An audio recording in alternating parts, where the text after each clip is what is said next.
Hi, and welcome to Secure the Seat, your weekly podcast on LinkedIn Live. I hope you are doing well. Happy New Year. It's amazing to be back with you. I've got this new desk, and so you're seeing much more in my room than I want you to, but that's where we are. I'm excited to be back into work mode. I'm really looking at work a lot differently this year, and so I'm excited to reflect on the things that I really loved about 2020, but make some changes as well. Evolution is good. And this week, I'm really excited to have a new friend. We got to work together last year, and I've been following her work for such a long time. And as you all know, I do not have a lot of white men and women on this show. I mostly cover diverse voices in career, in the career world, in the corporate setting. And if I bring on somebody who is not a woman of color or a man of color, then you know that they are the real deal. And I just love everything that Laurie is about, which you'll learn so much more about her. But yeah, so you know the deal. If it's your first time being here with us, welcome. Please utilize the chat. We like to talk. We like to connect. Ask those questions. This is the place that you get to ask those questions in the chat. Laurie has a new book that we're going to be talking about that comes out, I believe, next Tuesday. It's on pre-order right now. My co-pilot, Michael, will drop the link inside of the chat, so you can go ahead and order it. I won't have to beg you, because once you hear from Laurie, if you don't already know about her work, you're going to get it because you want to bet on yourself this year. So without further ado, I'm going to bring Laurie Ruettimann to the stage. Laurie, how are you? Oh my goodness, Minda, what an introduction. Listen, it is an honor to be here. Thank you so much for having me, and Happy New Year. Happy New Year. We made it. We made it. Did we? We did. Okay. All right. Now that means a lot of different things to a lot of people. I mean, it's 2021, so in a lot of ways we did make it. But I mean, a calendar change doesn't mean that things are different, right? The only thing that makes the world different is ourselves and our attitudes towards it, and then our actions. So while I'm excited about 2021 for all of us, I know it's going to take a lot of work to get us where we need to be. So that's what I'm stoked to talk about today. Awesome. And, I'm a big proponent of betting on yourself. So when I thought about how do I want to kick off this season of Secure the Seat Live on LinkedIn Live, I had to ask you to come and talk about something that is very special, betting on you. It does not get old to see it. Thank you. I hope not. Michael dropped the link in the chat so people can check that out and go and purchase and support. But Laurie, you are an author, you are a writer, you are a podcaster. Tell everybody a little bit more about you who may not know about your work history and all the things Laurie Ruettimann. Sure. Well, back in the day, I used to introduce myself as this failed HR lady who got sick of these systems and wanted to speak truth to power. And then I realized that introduction is boring. I'm really just, a human being, a person, a woman, a wife, a sister, and I foster animals, right? I have this big, rich, developed personal life. And then I have a body of knowledge in the world of human resources. And this attitude of being Laurie first and worker second is actually what keeps me sane and maybe makes my work a little bit better. So now when I talk about who I am and what I do, like I talk about what I'm reading or what I'm working on privately. We're going to remodel our bathroom, right? These are the things that make us human. And I think that's the stuff of life that's so much more interesting. But oh yeah, I used to work in human resources and I hated it, Minda. You know that about me. I was not a good fit from the beginning, but part of that was on me because I took that job. I cashed that paycheck. I wanted to pay off my student debt and I had goals, but boy, I made some short-term decisions that were not good in the long term. And that's kind of what I'm all about these days, fixing that, making amends. I love it. I love it. And so you have a new book out. Let them know when it comes out, Laurie. Sure. So I do have a new book coming out. I'm very new to this world of self-promotion, even though I've been on the internet for so many years. The book is out on January 12th, and it's called Betting on You, How to Put Yourself First and Finally Take Control of Your Career. And the book came out because while I had been writing and speaking and being this freelance creative professional, I wasn't challenging myself. I wasn't growing. And I talked to a friend of mine and I'm like, what should I do next? And he's like, oh my God, write the book you were born to write. And up until that point, I'd been doing stuff for money and doing stuff in the short term. And he was right. I had to write the book I was born to write, but it took me a couple of years. And that leads us to today where I'm in front of you bragging about it, which is weird and amazing. And I'm so grateful. Listen, we as women, just in general, as humans, we've done some good stuff in the world and we want people to know about it. So it is just a part of your story. And so I'm glad that you wrote the book. I have enjoyed reading it. I had the pleasure of having an early copy. So thank you for sharing your talent. But what was it in your life when you realized that, you know what, I can bet on myself and I should bet on myself? I'm curious if you could talk about that a little. Well, I had been working at Pfizer for several years, which is a small global pharmaceutical company that's in the news today, right, for their vaccines. But back then, they were this big pharmaceutical conglomerate, and they had about 100,000 employees, and were trying to get down to 60,000. And it was my job to go out into the world and tell people that they were getting fired. So before it was like a George Clooney movie, this was my reality, to go out there. And my mom used to say that I am specifically built to deliver bad news because I'm 5 feet tall, I'm smiley, I'm petite, I'm fake blonde. You know, this is a woman you can't get mad at, except I was getting mad at myself. And the more I did this work, the more I felt it was antithetical to my beliefs. I didn't believe that corporations should run amok. I didn't believe that our work was our worth. In fact, I feel like we have worth other ways.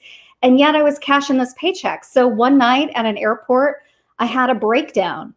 And I decided that if I wanted to do anything in this world, I needed to run my life as if I were as worthy as Pfizer. If I were a business, I needed to be the CEO of my own life, which meant making different choices and challenging myself to think differently and to tell myself different stories. So the first chapter of my book outlines that breakdown. For anybody who's ever just had a moment at work, I think they're going to get it. But it's what you do after that moment. And it's not like I had that moment at work, Minda, and everything opened up. I had to do the hard work of asking myself, why do I wake up every morning and hate what I do, and yet I do it? Am I really as stuck as I think I am? Do I have different choices? Even if the world is telling me I'm a middle manager at a big corporation, is that really what I am? And from there, I just very slowly started to claw my way out of this self-imposed learned helplessness. And it's not like I'm living this big, bold baller life, but I'm living a much more authentic life that I'm proud of these days. So that's my story. I love that so much. And listen, I know the chat is going wild. Shout out to those listening on and watching on YouTube, on LinkedIn Live, and on Twitter. If you have questions for Laurie, please put them in the chat and I'll make sure that I get to as many as I can. But, this is a new year, Laurie, and a lot of people are kind of, in reflection about how they can bet on themselves and all those sorts of things. But tell me a little bit why you think that maybe as women, even women of color, as myself, I question if I'm worthy to bet on myself, right? Let me just sit here and whatever the company's going to give me, I'll just take it and be grateful and all the things that make me unhappy, right? But, why do you think sometimes we don't bet on ourselves? And what advice would you give to that person right now that has never betted on themselves or they don't think they should? Yeah. Well, the system of work is not built to benefit ordinary people. Everybody knows this, right? It's built to benefit the people on top. And so everybody else gets these messages of worth from a very early age as we enter in the workforce. You're only worth a 3% merit increase. You're only rated a 4.2 on a 6-point scale, whatever it is. People are always defining us from the very beginning, from our job title, from our offers. And it's very difficult and almost unrealistic to tell people who have debt or who just want to live a good life, push back against that. And so what I've discovered is that you do these things, pushing back, betting on yourself in the small moments to practice for the big moments. So nobody, including me, is expecting you to read my book and walk into the CEO's office and say, damn it, I want a promotion, I want a raise. That's not realistic and you're going to get fired. But could you push back on your boundaries when someone violates your personal time or your personal space? Could you test it in a meeting when someone offends you? Could you stand up for yourself just 2% more? see what happens. You're never going to know until you do it. And I think these small moments give us information to tell us how to navigate the bigger moments. That is really broad knowledge. It ignores a lot of systems out there that are rooting against us in different ways. But you don't know how things are going to pan out until you start to test, and you practice. Yeah, I wholeheartedly agree, because for so long, for those who may not have read my book, The Memo, I talk a lot about my experience as the only woman of color, the only Black woman. And for so long, I didn't think I could bet on myself. I didn't think I had the agency to be able to say, this is what I want with my career, or this place isn't serving me anymore. So I think I need to go to another space. But Minda, the message, while it comes from other people who inspire us, ultimately the message comes from within us in our own voice. And that may not happen from reading a book. It may not even happen from going to therapy, doing the work. But if you constantly practice it, if you listen to your intuition, and if you just do these micro experiments, you build that muscle to try. And only you can do it for yourself. I mean, that's the really hard message of accomplishment in this world. People can carve a path for you, but you've got to trust your own special gifts enough to shine. Yeah, absolutely. I love that so much. And, one of the questions that we have in the chat, Laurie, is who is this audience for? Who is this book for? Who do you think would benefit from reading Betting on You? Well, ideally, when you write a book, and Mindy, you know this, they tell you have that archetype in mind, have that person's face, right to that individual. And so I wrote this book to the younger version of myself the day before I went to the airport and had that breakdown. Like, what would I have needed to hear? Because I'm going to tell you something. I read career advice books, and Minda, you and I both know they're largely terrible, or they want to take me on a spiritual journey that they're not qualified to do, right? It's a genre that's mostly trash and mostly written in these vague terms. And so I saw this version of myself, this woman who came from a working class background in Chicago on the Northwest Side, who was the first to go to college in her family, who really went through the things I went through in this world. What did I want to hear? And I didn't want to hear about crystals or meditation. I don't want to hear any of that shit. Oh, can I swear? I'm so sorry. I didn't want to hear it, though. I didn't want to hear any of it. So I wrote this book really for a version of me. And in me are a lot of different personalities. And so when I read the book back, everybody who has read it has found a little something in there for themselves. So people who are not of the professional class, right? They're not working in big corporations. People who are not necessarily white. People who are not necessarily 5 feet tall and petite, right? This book has a little bit of something for everybody. And I also know that it's going to piss a lot of people off, like people who think that they're good leaders, that they bring what they bring to work and they inspire their workforce. They're going to read this book and they're going to be like, Laurie doesn't know what she's talking about. But I so believe in one of the concepts of the book called self-leadership that I think power is reserved for a lot of people, but self-leadership, it's available to all of us. So there are always going to be people in power who may or may not have our best interests at heart. But if we operate like leaders of our lives, we can achieve a new form of happiness and integrity. So that's why I wrote the book. I mean, it may not be for everybody, but I hope it's for a lot more than I think.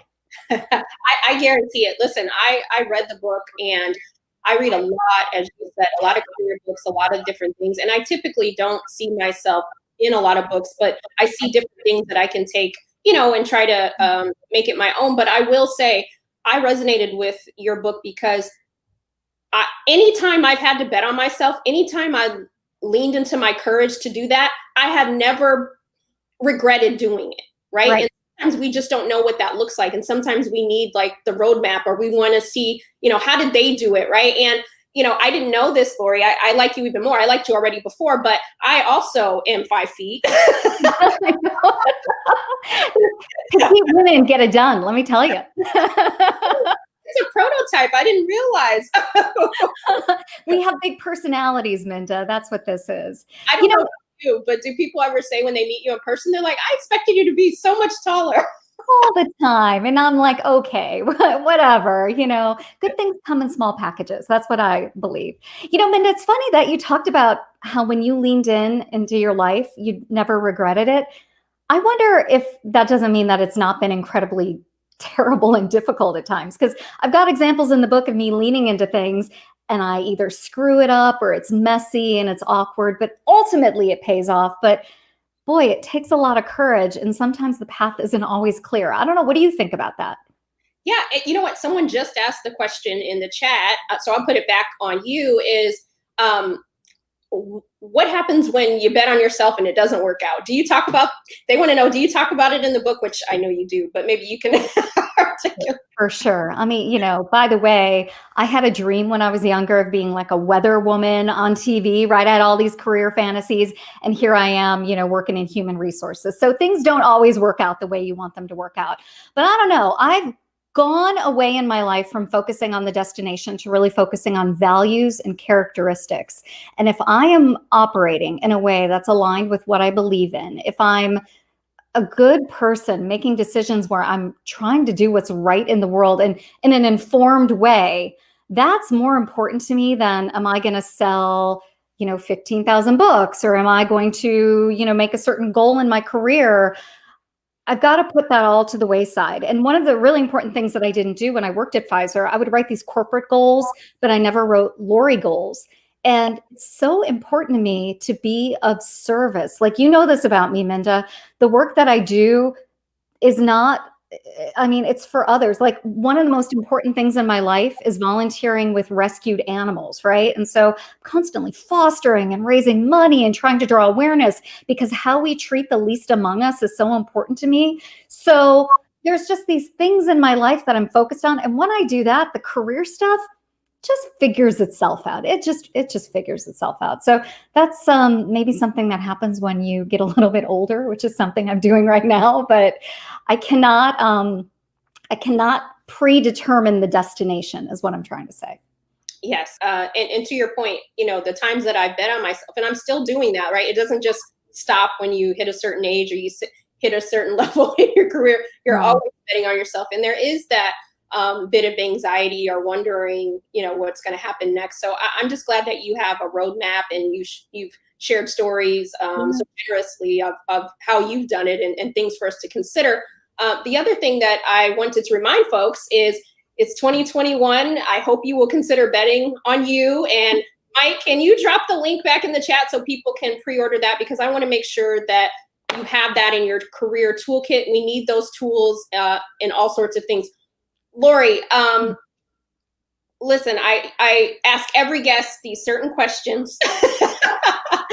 I know. I'm a fan. I know. We're nearing at the end of the show, but if you have any last minute questions that I might be able to get to, please drop those in the chat about betting on you, or any questions you might have about Laurie's career or things that she's been up to. But I am a lover of grits and rap lyrics. Yep. Every one of my guests, I always ask what your favorite rap lyric is and why. I'm curious, do you have a favorite rap lyric, Laurie? So I have to say, I'm a runner and I listen to music with a really hard beat. And so I am with you. Like, I like gritty rap music as well. But I'm also a fan of a guy by the name of Ari Melber. I love his show on MSNBC. And as he talks about really esoteric concepts, really important things in the world, he will drop in a rap lyric, and it is so cringeworthy. It is unbelievable. And so for me, that's just not my style. That's not something I want to do. But I will tell you, I love music, and one of the bands that I've been running to now for like 4 or 5 years is Run the Jewels. And I think it's really important to me. Killer Mike is problematic, but in general, that band is right on the money with their politics. And so the link between music and activism has always spoken to me, which is why in my work in human resources, I recognize that work and HR are intrinsically linked to power and politics. And I guess I get that perspective from music. So, Minda, I don't know. Why don't you tell me one of your favorite rap lyrics? Like, let me flip this on you as a podcaster. But I like that because that's the one thing about music too. We can find, be it rap, rock, whatever have you. There's those lyrics, those activism. I would venture to say I consider myself an activist. I know you do as well in many different ways, and so we each become that more and more as we continue to bet on ourselves. But one of my favorites, as I'm thinking about just 2021, and my brother, he actually is a lyricist, and he has certain things. And there's one that he would always say, and which I think is very apropos for this time, is every day you get another 24 on the shot clock. Yeah. And I don't know what yesterday looked like for you. I don't know what the last hour looked like, but we get another opportunity to bet on ourselves, right? So if you haven't been doing that in the past, listen, you get another round to be able to try to do it. Think about what that looks like for you. And so, when I wake up in the morning, thankfully, if we're, lucky, we get another shot, another 24 on the shot clock, right? So For sure. make it worth your time. Well, as long as you live and breathe, every day is a do-over. I really believe that. And that's the only thing that's gotten me through my life, with all the mistakes, with all the errors. If you wake up in the morning, you get a chance to rectify the mistakes you've made and to change your life if you want to. Like, it's the thing that keeps me going. Absolutely. And I hope people will think of themselves enough and be the person that they need to be to bet on themselves this year. But the other question I have to ask you, Laurie, is, we have a lot of leaders that watch the show, and Yeah. I believe that everyone is a leader in their own right. You don't need a title. What is something a piece of advice that you would give people to make the workplace better than they found it? Mm-hmm. Well, I mean, there's so much good advice already out there, but one of the things that has really guided me as an individual is asking two questions. How am I making this better, and how am I making this worse? So there are situations that we go into at work all the time where people let us down, or there's not enough information. And especially with limited digital communication right now, the tendency is to forget manners and to be really just pointed and direct in a way that we wouldn't be if we were working in an office these days. So anytime I'm confused or I don't know what's going on, the question I ask myself is, how am I making this better by asking this, and how am I making it worse? And I think if more leaders did that, baked in there is empathy and compassion, all the buzzwords of 2020 and 2021. But the goal in life should be to make other people's lives better, or at the very least, not to make it worse. I agree. Amen. We have time for one last question. And that question is asked, how have men been responding to your book? Good question. I have to say my husband makes an appearance in the book. I tell some of his stories. I do tell career stories from some of my male clients, and largely they are laughing their butts off. So the book is humorous enough. It's really rooted in storytelling. It's not a workbook. It's not a business book.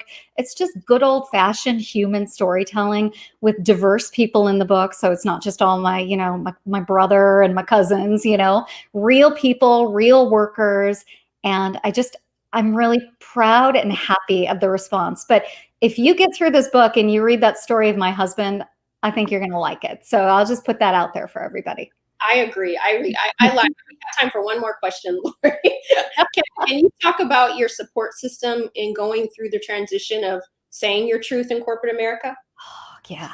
Well, first of all, the only thing that gets you through a career is relationships. And I wish I realized that earlier in my career. I thought I needed to show up and produce, and then people would respect me. And it's actually the other way around. They have to like, know, and trust you, which is problematic and difficult for a lot of reasons. But then you produce. And I just wish I would have worked more on those relationships. But when I realized it was no longer for me and I needed to find a new path and I needed to bet on myself, I just started talking to people about that and saying, I need some help. I need to do things differently. I'm reaching out to you human to human. This is off the record. And I think in just being a little bit vulnerable, it worked out in a lot of ways. Now, there were people who are like, I'm going to take that vulnerability and shove it down your throat, like you just have to take a risk in this world. But if you're a good person with integrity and great character, I'm betting that's, I can't believe I just said the title of my book in a sentence. I'm sorry, it's so cheesy, but I believe it will pay off. I love that. That's such great advice. Laurie, what is something that we haven't talked about that you would like people to know about your new book, Betting on You? I think my favorite chapter in the book is chapter 8, because I talk about what it means to quit your job, and whether you quit voluntarily, you're laid off, or you're fired. About once a week, I give out wisdom from my friend Jennifer McClure, and she once told me, everybody good gets fired once. A lot of times we don't fit in a corporation, or we try a job and it's just not for us and it doesn't work out. And we carry a ton of shame because we didn't work out in this system. But if you're good, you're not going to fit in at least once in your life. But you're going to take that opportunity to figure out what happened, what's going on here, and make some choices about your work and the way you live. And chapter 8 talks about that. And the other thing I do in this book is tell secrets. And I teach people how to ask for severance. Your CMO, your chief research officer, your chief medical officer, wherever you work, they don't leave without getting paid. You shouldn't either.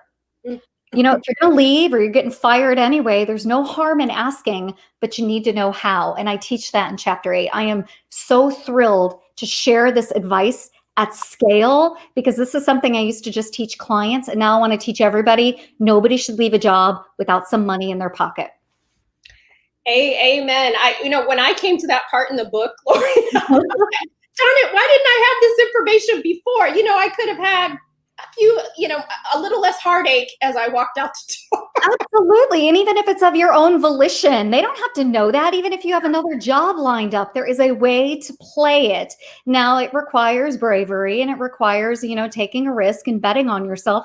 But why not? You're leaving anyway. And if they're going to fire you on the spot, you were out the door anyway. I mean, you just have to read the book. And I would love feedback from readers out there. What did they think? Are they willing to try it? Or did they try it and did it blow up in their face? I would love to know. Yes. But again, you'll never regret betting on yourself, because you just don't know if you don't do it. Where can people find you, hire you, work with you, I don't know if you're doing a book tour, Laurie. Let people know what's going on. COVID makes these things complex and complicated. I have a podcast and a website where you can find me for everything. I'm at punkrochr.com, available for conversation, for coaching, for what, just to hear stories. I'm around. What else am I doing with my life at this point, right? So you're doing a lot. But follow Laurie, support Laurie, but most importantly, purchase the book and tell other people, right? This is the issue. I think so often we hoard this information for ourselves, and only some of us advance. Only some of us are betting on ourselves. And there's plenty to go around. We can all bet on ourselves, okay? So make sure you if Jeff Bezos can bet on himself, why not us? That's all I'm saying. I concur. But Laurie, it's so great to see you. Thank you so much for joining Secure the Seat. I know everybody who's been watching on the various platforms are just like, I needed this information. So appreciate you. Best of luck on the new book. And I hope that everybody will go and buy yourself a copy and somebody else. And then you can talk about how you're going to bet on yourselves and bet on each other in this new year. Linda, I'm ready for your next book. Bring it on. I can't wait to read it. I'm so excited for you. I'll be chiming in with you and seeing, what lessons you learned during a COVID book launch. Yeah, don't launch a book during COVID. That's the lesson. Laurie, thank you for joining. Listen, I don't know about you, but that was just the information that I needed to bet on myself in this new year. Okay. I hope that you will think of yourself enough. I hope that you will lean into your courage and make sure that you're doing that. And so we've dropped the link in the chats a couple times. So make sure that you go ahead and pre-order that book. Just go ahead and do it right now. You can do it on Amazon, wherever books are sold. Connect with Laurie, follow her, let her know that you appreciated today's conversation. This is what the cover looks like. So just so you know. The other thing I wanted to share with you, this sweatshirt that I'm wearing, I don't know if you guys could see it, but it says, I am enough. And part of betting on yourself is knowing that you are enough. And one of the things that I'm going to attempt to do during this season of Secure the Seat Live on LinkedIn Live, but somebody told me that for some reason it did not connect to LinkedIn. So we're everywhere else. So I will repost this on LinkedIn so people can share. But I want to highlight women of color business owners. And so, Mike, can you drop the link to Affirm Armor? And sometimes we need that extra affirmation to remind ourselves that we are enough and that we're worthy of that betting on yourself. And lastly, if you are not subscribed to my newsletter here on LinkedIn Live, Secure the Seat, make sure you do that.